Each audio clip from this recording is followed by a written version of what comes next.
വലകൾ മാറി മാറി അലകടലിൽ വീശി നോക്കി വെറുതെ തോണിയുമായി അവരലയുമ്പോൾ ചെറുമീൻ പോലുമില്ലാതെ അവരുഴറുമ്പോൾ. രാവ് ഏറെ ചെന്നിട്ടും ഇങ്ങനെ മാറി മാറി വല വീശിയിട്ടും ഒന്നും കിട്ടിയില്ല. ഈ ചിന്ത, ഈ നിമിഷങ്ങളെക്കുറിച്ചാണ് എനിക്ക് ഇന്ന് രാത്രി നിങ്ങളോട് പറയാൻ ദൈവത്തിൻ്റെ വിശുദ്ധാത്മാവിൽ ശരണപ്പെടുന്നത്. സാധാരണ നമുക്കറിയാം 7 പേര് ഒരു വഴിക്കൊക്കെ പോകുക 7 ഒരു പൂർണ്ണതയുള്ള സംഖ്യയാണ്. യോഹന്നാൻ ശ്ലീഹായ്ക്ക് 7നോട് ഒരു പെരുത്ത പ്രണയം കൂടെയുണ്ട്. 7 വെളിപ്പാടിലൊക്കെ വരുമ്പോൾ അദ്ദേഹത്തിൻ്റെ നാവിൽ നിന്ന് തൂലിക തുമ്പിൽ നിന്ന് 7 ഇങ്ങനെ പെരുമഴ പോലെ ചിതറി വീഴുന്നുണ്ട്. 7 ഈ രാത്രിയിലും 7 പേരുടെ അധ്വാനമുണ്ട്. പക്ഷേ നിങ്ങൾ കണ്ടോ, ആ പുലരിയിൽ കിഴക്ക് വെള്ള കയറുന്നതിന് മുമ്പ് ആ പടക് തിരികെ നിരാശയോട് തിബരിയാസിൻ്റെ തീരമണയുന്ന ആ പ്രഭാതം. മനസ്സിൽ ശൂന്യത, ആത്മാവിൽ ശൂന്യത, വലയിൽ ശൂന്യത, പടകിലും മുഖത്തും ശൂന്യത. ഒരു നെത്തോലി പോലും കിട്ടിയില്ല എന്നുള്ളതാണ്. വിഫലമായ രാത്രിക്ക് മീതെ വിഷാദത്തിൻ്റെ കറുപ്പ് പടർന്ന 7 മുഖങ്ങൾ. വിഫലമായ രാത്രിക്ക് മീതെ വിഷാദത്തിൻ്റെ ഘനം പിടിച്ച കറുപ്പ് പടർന്ന 7 മുഖങ്ങൾ. ടാഗോർ പണ്ട് പാടിയ പോലെ, നോക്കത്താ ദൂരത്തോളം ഓളങ്ങൾ ഇരമ്പുന്നു കഴിവിയിലതിൻ കര കാണുവാൻ.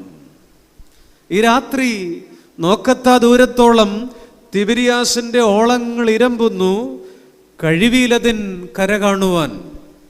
ഈ രാത്രിയുടെ പ്രത്യേകത ഏതാണ്? പതിവിലും ശക്തിയുണ്ട് ഈ രാത്രി തിബിരിയാസിൻ്റെ തിരമാലകൾക്ക്. മനസ്സിൽ പതഞ്ഞു കയറുന്ന നിരാശയുടെ തിരമാലകൾ, വിവരണമായ ശീമോൻ്റെ മുഖം.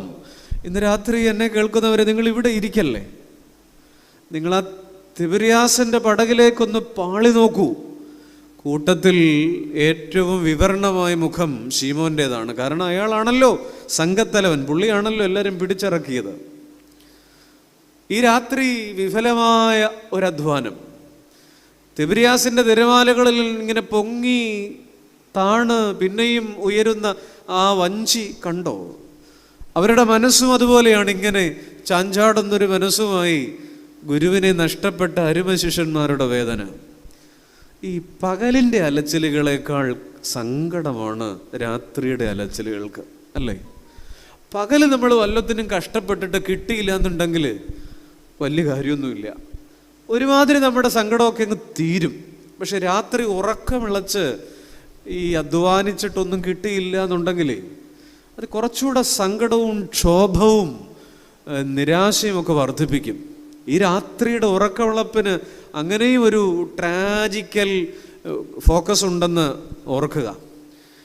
ആ രാത്രിയിൽ അവർ ഒന്നും പിടിച്ചില്ല. ഈ വിഷയം, ഈ ചെറുവാക്യം ദൈവജനത്തിൻ്റെ മുൻപിലേക്ക് ഇന്ന് രാത്രി ഞാൻ തരുമ്പോൾ കൊച്ചു 2 ചോദ്യമാണ് ഇവിടെ ചോദിക്കുക. 2 കൊച്ചു ചോദ്യങ്ങൾ. 2 കൊച്ചു ചോദ്യങ്ങൾ നമ്മുടെ കാലവുമായിട്ടാണ് ബന്ധം. ഈ 2 കൊച്ചു ചോദ്യങ്ങൾക്ക് 2 ഉത്തരം വീതമുണ്ട്. ചുരുക്കത്തിൽ ഈ രാത്രിയുടെ വചന വിഷയം, വചന വ്യാഖ്യാനം ഞാൻ അങ്ങനെയാണ് ചിന്തിക്കുന്നതും ആഗ്രഹിക്കുന്നതും. ഈ ചെറുവാക്യത്തിൽ നിന്ന് 2 കൊച്ചു ചോദ്യങ്ങൾ നിങ്ങളോട് ചോദിക്കുന്നു. 2നും 2 ഉത്തരങ്ങൾ വീതം. അങ്ങനെ ഈ വിഷയം 2 പകുതിയായി നമുക്ക് ധ്യാനിച്ച് അവസാനിപ്പിക്കണം. ഒന്നാമത്തെ ചോദ്യം എന്തുകൊണ്ട് എന്നുള്ളതാണ്. രണ്ടാമത്തെ ചോദ്യം എന്നിട്ടും എന്നുള്ളതാണ്. ഒരു ക്വസ്റ്റ്യൻ മാർക്ക്. ഈ ചോദ്യചിഹ്നത്തിനൊരു പ്രത്യേകതയുണ്ട്. ഈ പത്തി വിരിച്ചു നിൽക്കുന്ന പാമ്പിൻ്റെ രൂപം പോലെയാണ് ക്വസ്റ്റ്യൻ മാർക്ക്.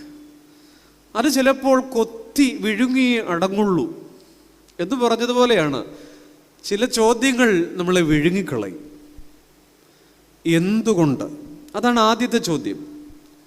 രണ്ടാമത്തെ ചോദ്യം എന്നിട്ടും അത് ഒരു ക്വസ്റ്റ്യൻ മാർക്കാണ്. എന്തുകൊണ്ട് എന്ന ആദ്യത്തെ ചോദ്യത്തിലേക്ക് ഞാനൊന്ന് മുന്നോട്ട് പോകാം. എന്തുകൊണ്ട് ഈ രാത്രിയിൽ അവർ ഒന്നും പിടിച്ചില്ല? അതാണ് ആദ്യ ഭാഗം. എൻ്റെ ചോദ്യവും എൻ്റെ അന്വേഷണവും അവിടെയാണ് ഈ വേദപുസ്തകത്തിൽ. എൻ്റെ സ്നേഹിതരെ ഞാൻ അങ്ങോട്ട് ആ ഒരു ചോദ്യത്തിലേക്കാണ് വിളിക്കുന്നത്. എന്തുകൊണ്ട് വല ശൂന്യമായി? ഇവർ വലിയ മിടുക്കരല്ലേ? ഈ തിബരിയാസിൻ്റെയും ഗലീല തടാകത്തിൻ്റെയും ജോഗ്രഫിയും ഹിസ്റ്ററിയും മുഴുവൻ അറിയുന്ന ആളാണ് സംഘത്തലവൻ ശീമോൻ. എന്നിട്ടും എന്തേ ഒരു രാത്രി മുഴുവൻ കഷ്ടപ്പെട്ടിട്ടും ഒന്നും കിട്ടിയില്ല? എന്തുകൊണ്ട്? ഇത്ര മിടുക്കരായിട്ടും ഇത്ര പ്രൊഫഷണൽസ് ആയിട്ടും ഇത്ര സ്മാർട്ടായിട്ടും why? What was the reason behind that? അതിൻ്റെ പിന്നിലെ കാരണം എന്താണ്? രണ്ടുത്തരം എനിക്ക് പറയാനുണ്ട്. ഒന്നാമത്തെ ഉത്തരം, എന്തുകൊണ്ട് വല ശൂന്യമായി? ഒന്നാമത്തെ ഉത്തരം ഇതാണ്: കടപ്പാടുകളെ മറക്കുന്ന കർമ്മങ്ങൾ വല ശൂന്യമാക്കും. കടപ്പാടുകളെ മറക്കുന്ന കർമ്മങ്ങൾ വല ശൂന്യമാക്കും. Deeds that forget the obligations are fruitless. Deeds that forget the obligations are fruitless. കടപ്പാടുകളെ മറക്കുക. നിങ്ങളൊന്ന് ആലോചിച്ച് നോക്കണേ. ഈ 3-3.5 വർഷം മുമ്പ് വരെ ഈ 10-12 ആരറിയുമായിരുന്നു? ഒരഡ്രസ് അവർക്കില്ലായിരുന്നു. ഈ അന്നത്തെ ഒരു നിരീക്ഷണം പറയുന്നത്, ഈ 12 പേരുടെ ലിസ്റ്റ് എടുത്താൽ റോമൻ ഗവൺമെൻറ്റിൻ്റെ ഒരു സോഷ്യൽ സ്റ്റാറ്റസ്, ഒരു സെൻസസ് സ്റ്റാറ്റസിൽ വന്നാൽ ഈ പേര് വയ്ക്കാൻ കൊള്ളാവുന്ന ഒരെണ്ണേ ഉണ്ടായിരുന്നുള്ളൂ. അത് മത്തായിയാണ്. ബാക്കി 11 ജാതി പറയാൻ പാടില്ല, എങ്കിലും സ്റ്റാറ്റസിന് താഴെയാണ്. ഒരു സെൻസസിൻ്റെ ലിസ്റ്റിലൊന്നും അങ്ങനെ വരുന്ന ഇനമൊന്നുമല്ല. ബാക്കി 11 നാർന്ന വലയും വള്ളവും ഒക്കെയായി ഈ ഭൂപടത്തിൻ്റെ വിളുമ്പാണ് ഈ കടൽ തീരം. ഏത് കടൽ തീരവും ഭൂപടത്തിൻ്റെ വിളുമ്പാണ്. നമ്മളൊരു മാപ്പ് എടുത്ത് നോക്കൂ, ഈ ഭൂപടത്തിൻ്റെ വിളുമ്പാണ് ഈ കടൽ തീരം. എന്ന് പറഞ്ഞ പോലെ ഈ കടൽ തീരത്ത് താമസിച്ചിരുന്ന കുറേ എണ്ണാണ്. ജീവിതത്തിൻ്റെ പുറമ്പോക്കാണത്, ജീവിതത്തിൻ്റെ വിളുമ്പുകളിലാണ്. വലിയ നടുത്തുണ്ടം സ്റ്റാറ്റസ് ഒന്നും അവർക്കില്ല. ഇവരെയാണ് 3-3.5 വർഷം കൊണ്ട് അപ്പോസ്തോലൻ എന്നുള്ള മിഴിവുള്ള ഒരു പദവിയിലേക്ക് അല്ലേ അവരെ കൊണ്ടുപോയത്. ഏത് പെരുങ്കാറ്റത്തും ആടിയുലയാത്ത ഗോഫർ മരം പോലെ അവരെ ആക്കി വെച്ചതാണ്. വീണുപോകാത്ത ലെബനോനിലെ ദേവദാരു പോലെ 10-12 എടുത്തുയർത്തിയതാണ്. ആടുന്ന ഞാങ്ങണയായിരുന്നവനെ ഉറപ്പുള്ള പാറയാക്കിയതാണ്. ഈ കടപ്പാടുകൾ ഗുരുവിനോടുണ്ടായിരുന്നു. പക്ഷേ അവരാണ് ആ പഴയ കടപ്പുറത്തേക്ക്, അതാണ് ഞാൻ പറയുക, എവിടെ നിന്ന് അവരെ വിളിച്ചോ, എവിടെ നിന്ന് അവർക്കൊരു അഡ്രസ്സ് ഉണ്ടാക്കി കൊടുത്തോ, അവിടേക്ക് ഗുരുവിനെ മറന്നുപോയത്. പണ്ട് ഗുരു പറഞ്ഞത് ആ വല കളഞ്ഞേക്കാന്നാണ്. ഞാൻ നിങ്ങളെ മനുഷ്യരെ പിടിക്കുന്നവരാക്കാം.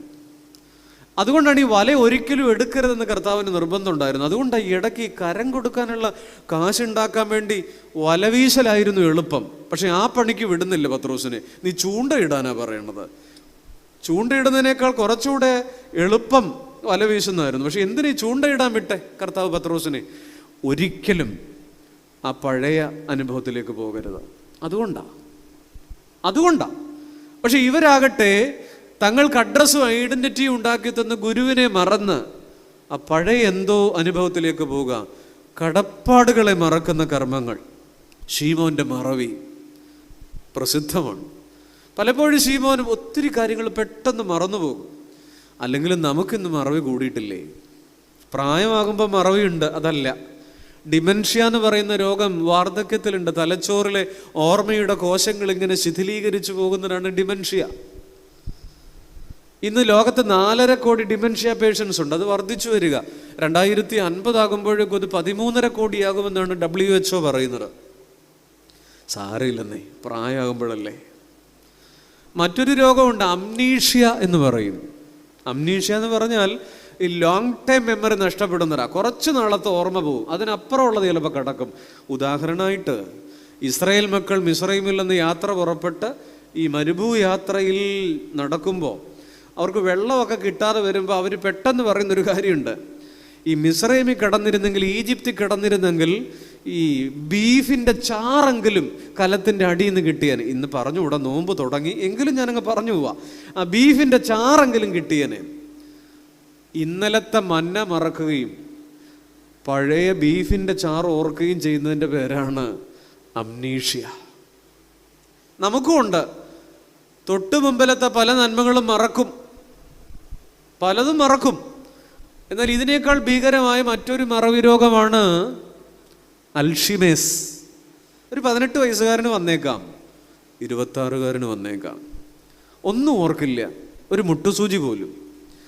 നമുക്ക് മറവി കൂടിയിട്ടുണ്ട് അല്ലേ? അല്ലെങ്കിൽ തന്നെ ഞാൻ ചെങ്ങന്നൂർ ചോദിക്കട്ടെ, പുത്തങ്കാവ് ചോദിക്കട്ടെ, നമ്മുടെ വീട്ടിൽ ആദ്യമായിട്ട് വാങ്ങിയ പഴയ 2 വീലറില്ലേ, 80-കളിലൊക്കെ അല്ലെങ്കിൽ 90-ലൊക്കെ, ആ പഴയ ചേതക്ക്, അല്ലെങ്കിൽ ആ പഴയ വെസ്പ, അല്ലെങ്കിൽ ആ പഴയ ചെറിയ ഒരു വണ്ടിയുണ്ട് അംബാസഡർ, അതിൻ്റെ രജിസ്ട്രേഷൻ നമ്പർ ഇപ്പോഴും നമുക്ക് കാണാതെ അറിയാം.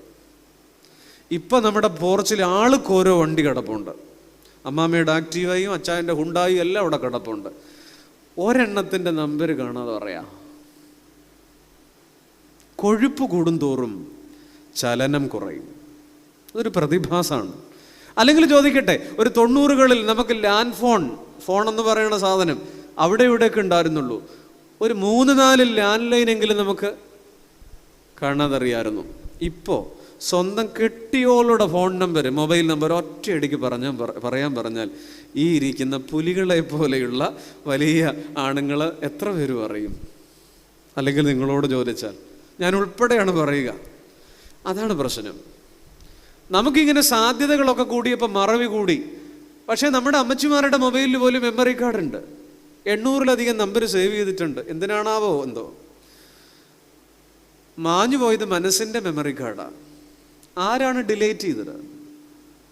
ആരാണ് മനസ്സിൻ്റെ മെമ്മറി കാർഡ് ഡിലീറ്റ് ചെയ്തത്? നമുക്ക് നഷ്ടപ്പെട്ടത് ഓർമ്മകളാണ്. നമ്മുടെ ജീവിതത്തിൻ്റെ ഇടനാഴികളിൽ നിന്ന് ഓർമ്മകൾ പടിയിറങ്ങിപ്പോയി. ഇതാ ഈ 7 പേരുടെ മനസ്സിൽ നിന്ന് കടപ്പാടുകളും ഓർമ്മകളും പടിയിറങ്ങിപ്പോയപ്പോഴാണ് വലശൂന്യം. എൻ്റെ സഹോദര, ഞാനും താങ്കളും എത്ര വലിയ സ്മാർട്ടായാലും, ഞാനും താങ്കളും എത്ര വലിയ പ്രൊഫഷണൽസ് ആയാലും, ജീവിതത്തിലെ ചില ഗുരുത്വം മറന്നാലുണ്ടല്ലോ വല കാലിയായിരിക്കും. പല വീട്ടിലും ഒന്നിനും കുറവില്ല, പക്ഷെ എവിടെയോ ഒരു കുറവുണ്ട്. ഗുരുത്വത്തിൻ്റെ കുറവാണ് പല വലയും കാലിയായി കിടക്കുന്നത്. നമുക്കിന്ന് ഹാർഡ് ഡിസ്കുകളും മെമ്മറി കാർഡുകളും മാത്രമേ ഉള്ളൂ.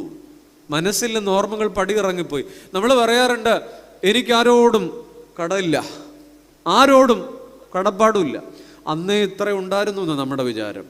ഞാൻ ചോദിക്കട്ടെ സ്നേഹിത, ഏത് കടം വീട്ടിട്ട് നമ്മൾ പോവും? ഏത് കടം വീട്ടിട്ട് നമ്മൾ പോവും? ഇല്ല. ഗുരുക്കന്മാർ നൽകിയ വെളിച്ചമോ, അപ്പൻ കൊണ്ട വെയിലോ, അമ്മയുടെ കണ്ണുനീരോ, വല്യാങ്ങളയുടെ കരുതലോ, പെങ്ങളുടെ ശ്രദ്ധയോ, ഏത് കടം വീട്ടിട്ടാ പോവുക? ഒരു കടവും വീട്ടില്ല. നമ്മൾ ഒരു കടവും വീട്ടാതെ നമ്മൾ മടങ്ങിപ്പോവും. പറയരുതേ, ജീവിതത്തിൽ ഒന്നും ഓർക്കണ്ട എന്ന് വിചാരിക്കരുതേ. ഇന്ന് നമുക്ക് ഈ ഉപകരണങ്ങൾ തരുന്ന ഓർമ്മകൾ മാത്രമേ ഉള്ളൂ എന്നുള്ളതാണ്. അതൊരു വല്ലാത്ത മെക്കാനിസമായി നമ്മുടെ മെറ്റബോളിസത്തെ ബാധിച്ചു കഴിഞ്ഞു. ഉപകരണങ്ങളുടെ വാക്ക് ലൈക്ക് എന്നാണ്, ഇഷ്ടമാണ്. ഒരു പോസ്റ്റിന് ഇഷ്ടം അല്ലേ? സ്റ്റാറ്റസ്, ഒരെങ്കിലും സ്റ്റാറ്റസ് ഇടുക, ഒരു പോസ്റ്റ് ഇടുക, ലൈക്ക്. ഇന്ന് ലൈക്ക് മാത്രമേ ഉള്ളൂ. സ്നേഹം പടിയിറങ്ങിപ്പോയി. ഈ ശ്രീബുദ്ധൻ്റെതായി മനോഹരമായൊരു കവിതയുണ്ട്. What is the difference between I like you and I love you? വളരെ സിമ്പിളാണ്. What is the difference between I like you and I love you? എന്താണ് ഞാൻ നിന്നെ ഇഷ്ടപ്പെടുന്നു, ഞാൻ നിന്നെ സ്നേഹിക്കുന്നു എന്ന് പറയുന്നതിൻ്റെ വ്യത്യാസം? Buddha beautifully answered. ബുദ്ധൻ മറുപടി പറയുന്നു, when you like a flower you plucked it. നീ ഒരു പൂവിനെ ഇഷ്ടപ്പെടുകയാണെങ്കിൽ അത് പറിച്ചെടുക്കും. When you love a flower you water it daily. നിനക്കൊരു പൂവിനോട് സ്നേഹമുണ്ടെങ്കിൽ നീ അതിന് വെള്ളം കോരും എല്ലാ ദിവസവും. ഞാൻ ചോദിക്കട്ടെ, നമ്മുടെ തോട്ടത്തിൽ നിന്ന് നമ്മൾ പൂ പറിക്കുമോ? നമ്മുടെ മുറ്റത്തുനിന്ന്? ഇല്ല, ഒരിക്കലും പറിക്കില്ല. വല്ലവൻ്റെ മുറ്റത്ത് നിന്ന് ഒത്തു കിട്ടിയാൽ നമുക്ക് ഇഷ്ടമുണ്ടെങ്കിൽ പൂ പറിക്കും. അതാണ് what is the difference between I like you and I love. ഇന്ന് പറിച്ചെടുക്കുന്ന കാലമാണ്. താലോലിക്കേണ്ട കരങ്ങൾ തച്ചുടയ്ക്കുന്ന കാലമാണ്. പുതിയ ബന്ധങ്ങളിലേക്ക് പോകുമ്പോൾ സ്വന്തം കുഞ്ഞുങ്ങളെ കൊന്നുകളയുകയാണ്. താലോലിക്കേണ്ട കരങ്ങൾ തച്ചുടയ്ക്കുന്ന കാലമാണ്. കടപ്പാടുകളെ മറക്കുന്ന കാലമാണ്. ഒരു മാന്ത്രികമായ പദമല്ലേ ഗുരുത്വം? അത് നഷ്ടപ്പെട്ടു പോയി. ഈ പുരാതന ഈജിപ്തുകാർക്ക്, റോമാക്കാർക്ക് ഒരു ചിന്തയുണ്ടായിരുന്നു. ഈ വലത് കൈയിലെ മോതിരവിരൽ, അതിൽ നിന്ന് ഹൃദയത്തോളം എത്തുന്ന ഒരു നാഡിയുണ്ട്, ഒരു ഞരമ്പുണ്ട്. അതിനെ അവർ വിളിക്കുന്നൊരു വെനെ ഇമോറിസ് എന്നാണ്. വെനെ ഇമോറിസ് ഒരു മംഗല്യ സൂത്രമാണ്. എന്തിനാണ് വെനെ ഇമോറിസ് എന്ന് വിളിക്കുക അതിനെ? അത് കല്യാണത്തിൻ്റെ, ദാമ്പത്യത്തിൻ്റെ സീക്രട്ട് വേർഡാണ് വെനെ ഇമോറിസ്. അവർ പറയുക, ഈ മോതിരവിരൽ എപ്പോഴും ഹൃദയത്തെ ഓർമ്മിപ്പിച്ചുകൊണ്ടിരിക്കും, മറുപാതിയെ മറന്ന് മറുകണ്ഠം ചാടരുതേ. മറുപാതിയെ മറന്ന് മറുകണ്ഠം ചാടരുതേ. ഇന്ന് നമുക്കറിയാം, കേരളത്തിൽ 68% ഡിവോഴ്സിൻ്റെ കാരണം സ്മാർട്ട് ഫോണാണ്. 68% ഓഫ് ഡിവോഴ്സ്,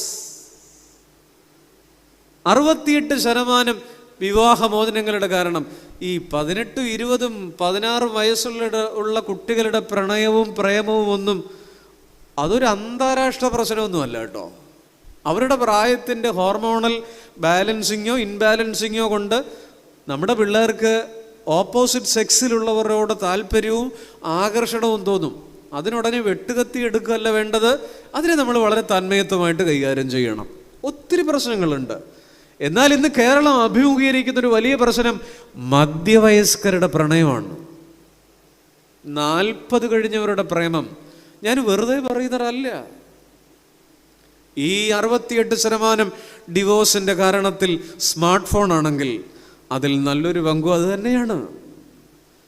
35 കഴിഞ്ഞവരുടെ പ്രേമം, 40 കഴിഞ്ഞവരുടെ പ്രേമം ദാമ്പത്യ ജീവിതത്തിന് പുറത്തേക്ക് പോകുക.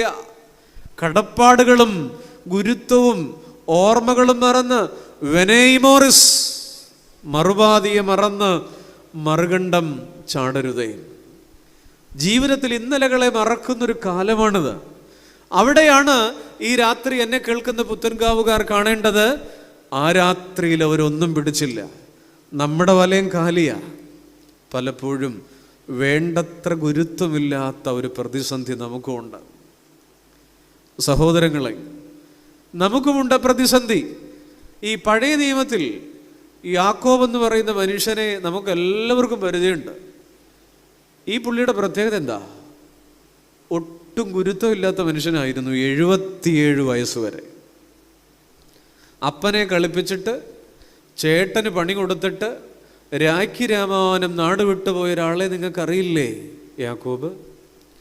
പായസത്തിലായിരുന്നു ഒരു പണി, വേട്ടയിറച്ചിയിലായിരുന്നു മറ്റൊരു പണി. ജീവിതത്തിൽ ഒബ്ലിഗേഷൻസ് ഇല്ലാത്ത, ജീവിതത്തിൽ കടപ്പാടുകളില്ലാത്തൊരു മനുഷ്യൻ ആയിരുന്നു യാക്കോബ്. 77-ാമത്തെ വയസ്സിലാണ് ആ പോക്ക് ബഥേൽ എന്ന് പറയുന്ന സംഭവമൊക്കെ ഉണ്ടാകുന്നത്. എന്നാൽ കല്യാണം 2 കഴിച്ചു. 2 ദാസിമാർ എക്സ്ട്രാ ഉണ്ടായി. പിള്ളേർ 13 ഇങ്ങനെ ജാഥ പോലെ വന്നു. ഈ 4 സ്ത്രീകളും 13 പിള്ളേരുമായിട്ട്, പിന്നെ അതിനെത്രയോ ഇരട്ടി ആടും മാടുമായിട്ട് 98-ാമത്തെ വയസ്സിൽ തിരിച്ചു വരുന്നൊരു യാക്കോബുണ്ട്. അറിയാം. ഈ യാക്കോബ് ഉൽപ്പത്തി 32-ലാണ്. ഈ യാക്കോബ് തിരിച്ചു വരുമ്പോൾ ഉൽപ്പത്തി 32-ന്റെ 10-ലുണ്ട്. യാക്കോബിന് ഗുരുത്വവും ഓർമ്മയും വീണ്ടും കിട്ടി. വെനെ ഇമോറിസ് എന്ന് പറയുന്ന പോലെ യാക്കോബ് പറയുന്നൊരു കാര്യമുണ്ട്. ഒരു വടിയോടുകൂടെ മാത്രമല്ലോ ഞാൻ ഈ യോർദാൻ കടന്നത്. ഇന്നലെ നടത്തിയ ഊന്നുവടി, ഇന്നലെ നീന്തിയ കണ്ണീർ പുഴകൾ, ഇന്നലെ കരുതിയ കരങ്ങൾ, ഇന്നലെ ഏകനായി പോയ നിമിഷങ്ങൾ ഒരു വടിയോടുകൂടെ മാത്രമല്ലോ ഞാൻ യോർദാൻ കടന്നത്, ഇപ്പോഴോ ഞാൻ രണ്ടു കൂട്ടമായി തീർന്നിരിക്കുന്നു. സഹോദരങ്ങളെ, ഓർത്ത് നോക്കിക്കേ, 98-ാമത്തെ വയസ്സിൽ ഗുരുത്വം വീണ്ടും കിട്ടി എന്നുള്ളതാണ്. അതിൻ്റെ അനുഗ്രഹം മാത്രമേ യാക്കോബിനുള്ളൂ. ജീവിതത്തിൻ്റെ ഇന്നലകളെ മറക്കുന്ന മനുഷ്യ വലശൂന്യമാ. എന്തുകൊണ്ട് എന്നൊരു ചോദ്യചിഹ്നം ഈ പള്ളിയുടെ ഉള്ളിൽ നിന്ന് നമ്മൾ ഉയർത്തുമ്പോൾ നമ്മുടെ പ്രതിസന്ധി ഇത് തന്നെയാണ്. പഴയത് പലതും മറക്കുക. നിങ്ങളുടെ ഹൃദയത്തിൽ കുറിച്ച് വയ്ക്കാനൊരു വേദവാക്യം പറഞ്ഞോട്ടെ. വിശുദ്ധ ലൂക്കോസ് 17:17 ഓർത്തിരിക്കാൻ എളുപ്പമാണ്. വേർ ഈസ് ദ റിമൈനിങ് 9 എന്നാണ് ചോദ്യം. അതൊരു ചോദ്യം തന്നെയാണ്. 10 കുഷ്ഠരോഗികൾ സൗഖ്യപ്പെട്ടു, യേശു സൗഖ്യപ്പെടുത്തി. നന്ദി പറയാൻ എത്ര എണ്ണം വന്നു? എന്തെങ്കിലും ഒന്ന് മിണ്ടിക്കൊള്ളൂന്നേ. ഒരാൾ. അയാളോട് ചോദിക്കുന്ന സുവിശേഷം വിറങ്ങലിക്കുന്ന ഒരു ചോദ്യമുണ്ട്. Where is the remaining? എവിടെ ആ 9 പേർ? ഈ വന്നവൻ്റെ ജാതി ഏതാ? വീണ്ടും എനിക്ക് കുഴപ്പം തുടങ്ങി. ജാതി ചോദിക്കരുതെന്ന. വന്നവൻ ഏതാ ഐറ്റം എന്നറിയാമോ? വിജാതീയൻ. അപ്പൊ വരാത്ത 9 എണ്ണം സ്വജാതീയ. പണ്ടേ മൂട് മറക്കുന്നത് നമ്മളാ. Where is the remaining 9? എവിടെ ആ 9 പേർ?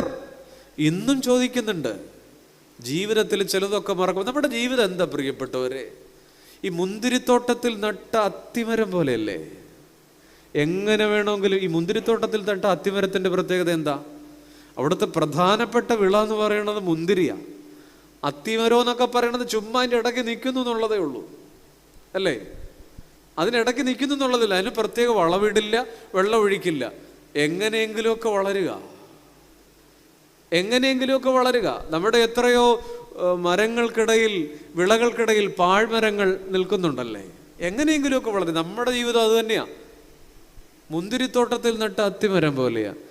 എങ്ങനെ വേണമെങ്കിലും വളരാമായിരുന്നു. പക്ഷേ അസാധാരണമായ ശ്രദ്ധയും കരുതലും ഒടേ തമ്പുരാൻ തന്നില്ലേ? മറക്കല്ലേ ഇന്നലകളെ. ഒരു ജീവിതം ഒരു ചെറിയ ജീവിതമല്ലേ? അടുത്ത പള്ളിമണി നമുക്ക് വേണ്ടിയല്ലെന്ന് ആര് കണ്ടു? ഈ തെക്കേപ്പുറത്ത് വീഴുന്ന അടുത്ത തൂമ്പാപ്പാട് നമുക്ക് വേണ്ടിയല്ലെന്ന് ആര് കണ്ടു? ഈ കവലയിലെ ആ ചെറിയ തുണിക്കടയിൽ ഇനി ആദ്യം കീറാൻ പോകുന്ന വെള്ളത്തുണി നമുക്ക് വേണ്ടിയല്ലെന്ന് ആര് കണ്ടു? ഇങ്ങനെ ഒരു കൊച്ചു ജീവിതത്തിൻ്റെ ഉള്ളിൽ ചിലതൊന്നും മറക്കരുതെന്നാണ്, ചിലതൊന്നും വിസ്മരിക്കരുതെന്നാണ്. ഓർമ്മകളുണ്ടായിരിക്കണം. അതുകൊണ്ടാണ് പരിശുദ്ധ കുർബാനയിലും ചോര ചിന്തുന്നൊരു വാക്കുണ്ട്, ചോര പൊടിയുന്നൊരു വാക്കുണ്ട് തമ്പുരാൻ്റെ. എന്തെന്നറിയാമോ? നിങ്ങൾ കൂടി വരുമ്പോഴൊക്കെ എൻ്റെ ഓർമ്മയ്ക്കായി. ഇപ്രകാരം ഒരു ചെറിയ അപ്പത്തുണ്ടെടുത്ത് മുറിക്കുമ്പോൾ പോലും ഫോർ മൈ റിമെമ്പറൻസ്. ചോര പൊടിയുന്നില്ലേ ആ വാക്കിൽ? കണ്ടില്ലേ നിങ്ങൾ? ചോര പൊടിയുന്നുണ്ട് ആ വാക്കിൽ. കൃതജ്ഞതയുടെ കാറ്റ് വീശുമ്പോഴാണ് ഓർമ്മകളുടെ കനൽ ജ്വലിക്കുക. ഓർമ്മകളില്ലാത്ത മനുഷ്യരാ നമ്മൾ. കൃതജ്ഞതയുടെ കാറ്റ് വീശുമ്പോൾ ഓർമ്മയുടെ കനലുകൾ ജ്വലിക്കും. നമ്മുടെ ഉള്ളിൽ ഇങ്ങനെ മറവി കാടുമൂടി കിടക്കുക. കൃതജ്ഞതയുടെ കാറ്റ് വീശുമ്പോൾ. കൃതജ്ഞതയില്ലാത്ത മനുഷ്യൻ ലോകത്തിലെ ഏറ്റവും വലിയ ദുരന്തമല്ലേ? എന്തുകൊണ്ട് വലശൂന്യമാണ്? ഒന്നാമത്തെ ഉത്തരം അതാണ്. കടപ്പാടുകളെ മറക്കുന്ന കർമ്മങ്ങൾ ഫലശൂന്യം. ഞാൻ ഈ ദേവാലയത്തിനകത്ത് ഒരിക്കൽ കൂടെ ആ ചോദ്യചിഹ്നം ഉയർത്തിപ്പിടിക്കട്ടെ. എന്തുകൊണ്ട്? ആ രാത്രിയിൽ അവർ ഒന്നും പിടിച്ചില്ല. എന്തുകൊണ്ട്? രണ്ടാമത്തെ ഉത്തരം, ക്രമീകൃതമായതിൽ നിന്ന് പ്രാകൃതമായതിലേക്ക് മടങ്ങുമ്പോൾ വല ശൂന്യം. ഞാൻ ഒന്നുകൂടെ പറയാം. ക്രമീകൃതമായതിൽ നിന്ന് പ്രാകൃതമായതിലേക്ക് മടങ്ങുമ്പോൾ വല ശൂന്യം. Return from order to primitive, അല്ലെങ്കിൽ return from order to orderless is fruitless. എന്ത് ക്രമീകൃതം? ശീമോൻ്റെ ജീവിതം എന്തായിരുന്നു? വളരെ പ്രാകൃതമായിരുന്നു. ഇഷ്ടമുള്ളപ്പോൾ എഴുന്നേൽക്കുക, ഇഷ്ടമുള്ളപ്പോൾ കടലിൽ പോവുക, ഇഷ്ടമുള്ളപ്പോൾ വന്ന് കിടക്കുക, ഇഷ്ടമുള്ളപ്പോൾ ഉണ്ണുക, ഇഷ്ടമുള്ളപ്പോൾ ഉറങ്ങുക. ഒരുമാതിരി പരക്കം പാച്ചിലുകളുടെ, ഓട്ടപ്പാച്ചിലുകളുടെ. ഭൂപടത്തിൻ്റെ വിളുമ്പിൽ ജീവിക്കുന്നവൻ അത്രേ പറ്റുള്ളൂ. ഇവരൊക്കെ അങ്ങനെയായിരുന്നു. നമ്മളും ഒരു പരിധി വരെ അങ്ങനെയൊക്കെ തന്നെയാണ്. ജീവിതത്തിൽ ഇങ്ങനെ ഒരുമാതിരി ഒഴുകിപ്പരന്ന് ജീവിക്കുന്ന കാനാവിലെ വീട്ടിൽ ഒരു കിണറില്ലായിരുന്നു എന്നല്ലേ നമ്മൾ വായിക്കുക. കിണറിനെ കുറിച്ച് കഴിഞ്ഞ ആഴ്ച നമ്മൾ കേട്ടതുപോലുമില്ല. ഒരു പാറയിടുക്കുണ്ടാകണം, ഒരു ഉറവ, ഒഴുകിപ്പരന്ന വെള്ളം, ഇങ്ങനെ ഷേപ്പ്ലെസ് ആയി. ആ പ്രാകൃതമായതിൽ നിന്നാണ് തമ്പുരാൻ, ശീമോനെ ഞാൻ നിന്നെ ഇനി കേഫ എന്ന് വിളിച്ചോട്ടെ, അങ്ങനെ ഞാൻ നിന്നെ വിളിക്കാൻ പോകുന്നത്, ക്രമീകൃതമായതിലേക്ക് കൊണ്ടുവന്നു. Return from primitive to order. പ്രാകൃതമായതിൽ നിന്ന് ക്രമീകൃതമായതിലേക്ക് കൊണ്ടുവന്നു. പക്ഷെ ശീമോന്റെ ഓർമ്മകളിൽ നിന്ന് ആ കടൽ തീരം മാഞ്ഞു പോകരുതായിരുന്നു. കാരണം പണ്ടൊരു വല അവിടെ ഉപേക്ഷിച്ചതാ. ആ കടൽ തീരത്തേക്ക് തന്നെ അയാൾ തിരിച്ചുപോയി ഈ രാത്രി എന്ന് പറഞ്ഞാൽ എൻ്റെ അർത്ഥം എന്താണെന്നറിയാമോ? പ്രാകൃതമായതിലേക്ക് മടങ്ങി. എന്നെ കേൾക്കുന്ന സ്നേഹിത, ഒരു കാര്യം നിങ്ങൾ ചിന്തിച്ചേ. ആ 7 പേരും കൂടെ ഇന്ന് രാത്രി 7 മണിക്ക് ഇരുന്ന മുറിയിൽ ഒരിക്കലും ഇരിക്കാൻ പാടില്ലാത്തൊരു സാധനം ആ മൂലക്കിരിപ്പുണ്ടായിരുന്നു. എന്തെന്നറിയാം? ഒരു വല. ആ വല കണ്ടപ്പോഴാണ് ശീമോൻ പറഞ്ഞത്, ഞാൻ മീൻ പിടിക്കാൻ പോകുക. ഞാൻ മറ്റൊരു കാര്യം രാജാക്കന്മാരുടെ 1-ാം പുസ്തകം 19-ാം അധ്യായം 20-21 തിരുവചനത്തിൽ നിന്ന് പറയുന്നു. അത് വായിക്കണമെന്നുണ്ട്, സമയമില്ല. ഏലിയാവിൻ്റെ പ്രിയ ശിഷ്യൻ ആരാണ്? പറയൂ. ഏലീശ. ഏലിയാവിൻ്റെ പിറകെ ഓടി എന്നാണ്. ഏലീശ എന്നാ പണിയാ ചെയ്തുകൊണ്ടിരുന്നറിയാം? കാളക്കാരനായിരുന്നു, പൂട്ടുകാരൻ. 1-2 അല്ല, 12 ജോഡി കാളകളെ ഉപയോഗിച്ച് എന്തെങ്കിലുമൊക്കെ പറഞ്ഞോ പൂട്ടുന്നയാളായിരുന്നു. ഏലിയാവിനെ കണ്ടിട്ട് ദൈവവിളി കേട്ട് ഇറങ്ങിയപ്പോൾ ഈ 12 ജോഡി എന്ന് പറയുമ്പോൾ 23 കാളന്മാരും പിന്നെ പുള്ളിയും കൂടെ ആയിരുന്നു. അങ്ങനെ അവിടെ പറയുന്നത്. അവസാനത്തേതിനോടുകൂടെ താൻ കൂടെയായിരുന്നു. ഈ 10-23 കാളന്മാരും കളഞ്ഞിട്ടാ പുള്ളി പോകുന്നത്. അതല്ല എൻ്റെ വിഷയം. ഈ കാളകളെ ഉപേക്ഷിക്കുമ്പോൾ ഏലിയാവിൻ്റെ പിറകെ ഓടും ഏലീശ ഈ കാളകളെ കൊന്ന് ഈ യാഗമർപ്പിച്ചു. ആർക്ക്? ദൈവത്തിന്. നിങ്ങളൊന്നുകൂടെ ഒന്ന് ശ്രദ്ധിച്ചോണേ. ഈ കാളകളെ യാഗമർപ്പിച്ചത് എന്ത് വിറക് കൊണ്ടാന്ന് പറയാം? ഞാൻ പറയാം. അത് മറ്റൊരു വിറക് കൊണ്ടല്ല, ആ കാളയുടെ മരക്കോപ്പ് കൊണ്ട് പാകം ചെയ്തു എന്ന് പറഞ്ഞാൽ ഈ കാളയുടെ കലപ്പയും നുകവും ഒക്കെ വെട്ടിക്കീറി എന്ത് ചെയ്തു? യാഗമർപ്പിച്ചു. അതിൻ്റെ അർത്ഥം നിങ്ങൾക്ക് എന്ത് മനസ്സിലായി? എനിക്കിങ്ങനെ മനസ്സിലായി, ഏലീശയ്ക്ക് മനസ്സിലായി. ഈ കലപ്പ ഇനി ഇവിടെ ഇരിക്കാൻ പാടില്ല. ഈ കലപ്പ ഇനി ഇവിടെ ഇരുന്നാൽ ഞാൻ അത് വീണ്ടും എടുക്കും. ഞാൻ പ്രാകൃതമായതിലേക്ക് മടങ്ങും. അതുകൊണ്ട് ആ കലപ്പ വെട്ടിക്കീറി തീ എരിച്ച് യാഗമർപ്പിച്ചു. എന്നിട്ട് ഏലീശ ആരുടെ പിറകെ പോയി? പ്രിയപ്പെട്ടവരെ, നമ്മുടെ ജീവിതത്തിൽ ചില വല, ചില കലപ്പ ഇപ്പോഴും നമ്മുടെ കയ്യിരിപ്പുണ്ട്. ഈ പത്രോസും 6 പേരും കൂടി ഇരുന്ന മുറിയുടെ മൂലയ്ക്ക് ആ വല ഒരിക്കലും പാടില്ലായിരുന്നു. മറ്റൊരു കാര്യം കൂടെ ഞാൻ പറയാം. ശമരിയക്കാരിയെ നട്ടുച്ചയ്ക്ക് തമ്പുരാനോട് വർത്താനം പറഞ്ഞുകൊണ്ടിരുന്ന പാടെ ആ പുതുവെളിച്ചം അവളുടെ അകതാരിൽ നിറഞ്ഞ നേരത്ത് ശമരിയക്കാരി തൻ്റെ നാട്ടുകാരോട് സുവിശേഷം പറയാൻ പോയില്ലേ? അവൾ എങ്ങനെയാ പോയതെന്നറിയാം? അവൾ കുടം അവിടെ വച്ചിട്ട് അവൾ പോയിതാ. കുടം. എന്ത് കുടം?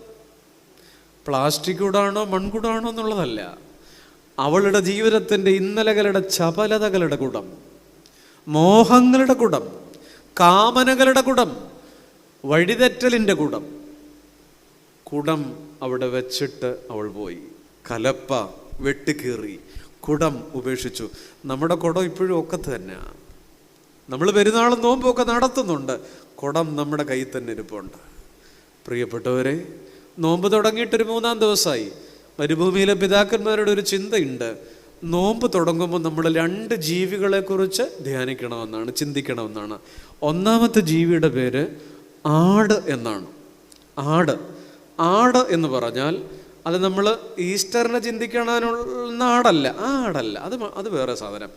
ആടെന്ന് പറഞ്ഞാൽ നമ്മുടെ വീടിൻ്റെ മുറ്റത്ത്, നമ്മുടെ നാട്ടിൽ ഒരു നല്ല മഴ ഇന്ന് വൈകുന്നേരം പെയ്തു എന്നിരിക്കട്ടെ, പെരുന്നാൾ കഴിഞ്ഞ് ഇവിടെ പെയ്യുള്ളൂ, പക്ഷെ പെയ്തു എന്നിരിക്കട്ടെ, വൈകുന്നേരം ഒരു 5 മണിക്ക് പെയ്യുന്നു, നമ്മുടെ വീട്ടിലൊരു ആടിനെ വളർത്തുന്നു. ഈ ആട്ടിൻകുട്ടി മഴ പെയ്ത സന്തോഷത്തിൽ അതിൻ്റെ തൊഴുത്ത് വിട്ട് ഈ മുറ്റത്തിങ്ങനെ ഓടിക്കളിക്കുകയാണ്. ഇടയ്ക്ക് കെട്ടിക്കിടക്കുന്ന വെള്ളത്തിൽ ഈ ആട് കാലിടറി വീണു, നിങ്ങൾ കാണണം. എന്നിട്ട് ഈ ആട് എന്ത് ചെയ്യും? ചാടി, ഒന്ന് പറഞ്ഞോളൂന്നേ, ചാടി എഴുന്നേൽക്കും. എന്നിട്ട് ശരീരം ഒന്ന് കുടഞ്ഞ് ഈ വെള്ളമൊക്കെ കുടഞ്ഞു കളഞ്ഞിട്ട്, ചെളി കുടഞ്ഞു കളഞ്ഞിട്ട് വീണ്ടും ഈ ആട് ഓടിക്കളിക്കും, പിന്നെയും വീഴും, പിന്നെയും എഴുന്നേറ്റ് അവസാനം ഈ തിരിച്ച് ഈ തൂവെള്ള നിറമുള്ള ആട് തിരിച്ചു കയറുമ്പോൾ നല്ല രസമായി തന്നെ തിരിച്ചു കയറും. പ്രത്യേകിച്ച് അതിൻ്റെ ദേഹത്ത് വലിയ അഴുക്കൊന്നും കാണില്ല. നോമ്പ് തുടങ്ങുമ്പോൾ നമ്മൾ ധ്യാനിക്കേണ്ടത് ഈ ആടും പിന്നെ ഈ ചെളിയുമാണ്.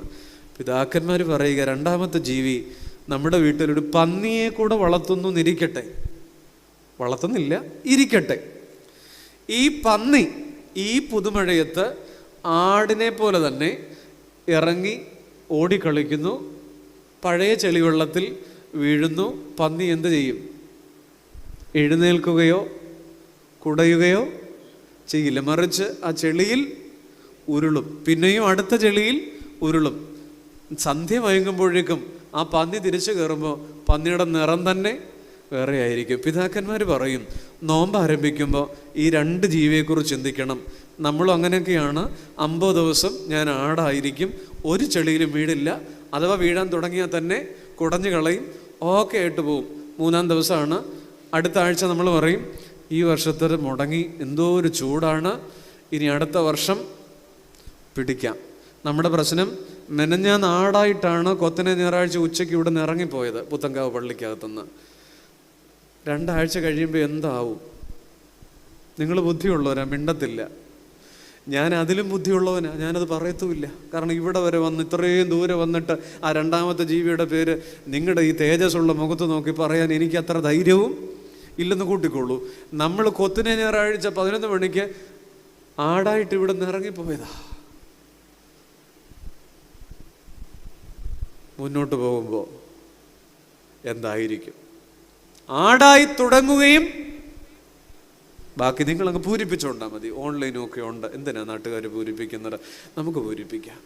ഇതാണ്, ഇങ്ങനെ ഒരു സ്ലിപ്പിംഗ് ക്യാരക്ടറാണ് നമ്മുടെ, ഒരു ഡ്യുവൽ പേഴ്സണാലിറ്റിയാണ് നമ്മുടെ. പ്രാകൃതമായതിലേക്ക് മടങ്ങുമോ? പണ്ട് റോമിലെ ജൂലിയസ് സീസർ ഇംഗ്ലണ്ട് ആക്രമിക്കാൻ ഒരു യുദ്ധത്തിന് പോയി.